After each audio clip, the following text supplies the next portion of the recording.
Hey Valens, it's me again. So I did a talk about the Sanctus and Agnus Dei of Faure Requiem. The next movement that we play in is the Libera Ma. I don't know. I can't speak Latin, but that's movement number 6. So this movement is us accompanying the baritone for the most part. I'm not gonna say anything until that section between H until the end, where we have just pits and it's pretty repetitive. Even though it's pits and it looks pretty simple, we have to always maintain our focus because our pits supports what the baritone and the choir is doing. So if we kind of treat it lightly and don't have that sense of the mood throughout what we're doing, we won't have I guess this movement won't be as dramatic and impactful as it could be.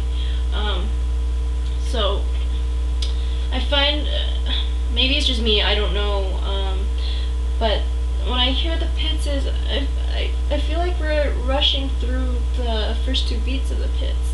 So we have the pattern of pits, pits, rest, pits, pits, pits, rest, pits, pits, pits. Where the pits, is the first 2 beats of every bar. To me, sometimes it feels like we're kind of rushing through them, which gives it a happier tone or a happier mood than it would be if we kind of just sat back and kind of think of each note as being significant. So I'm not saying that we should play it louder or, make it more harsh, but just kind of maintain a sense of stiffness and rigidness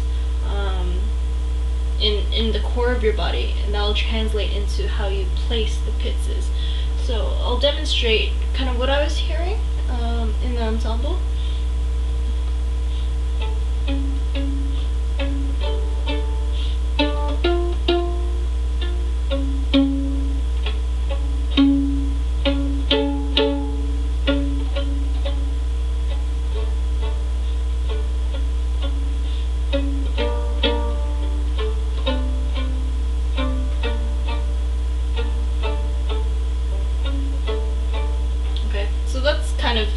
I'm exaggerating, obviously, but the way I was kind of viewing it and feeling it is something like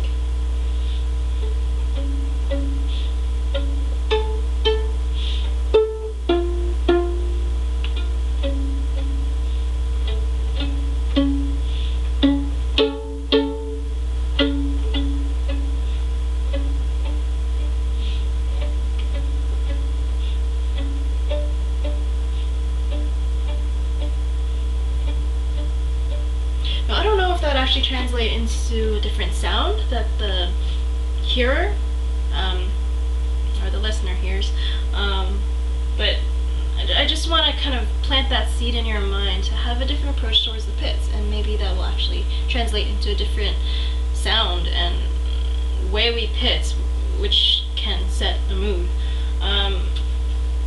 The last thing I want to say about this movement is at L, the 3rd bar of L, the baritone enters back in, so we need to make sure we give him the time. He might actually come back in slower than what the choir was doing previously, so we just need to make sure we listen and don't rush the first set of quarter notes in the 3rd bar of L.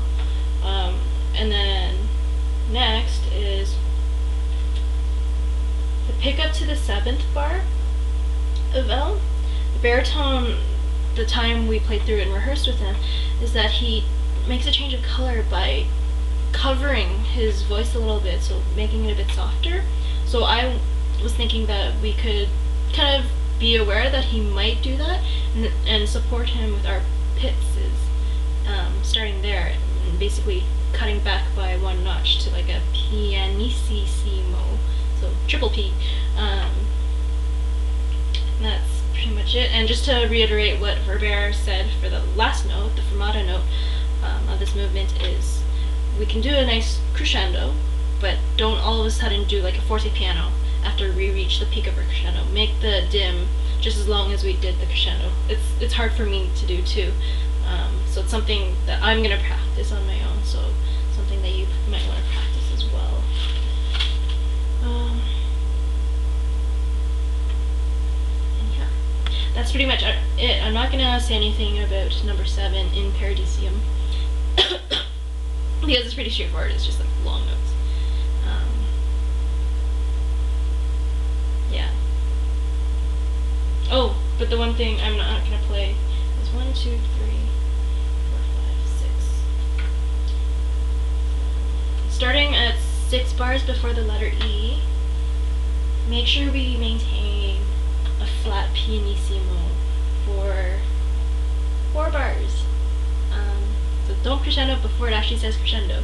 What I have marked in my part is a pianissimo on every single bar to remind myself. I'll even show you.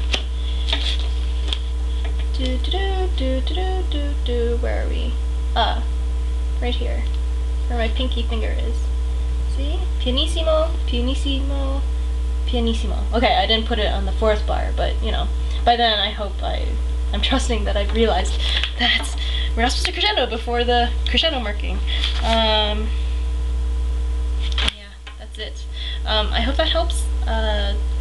Give me feedback, shoot me an email if you want to yell at me and say that you disagree. You can jump up and down and yell at me at our dress rehearsal on Friday. But those are my 2 cents, you know.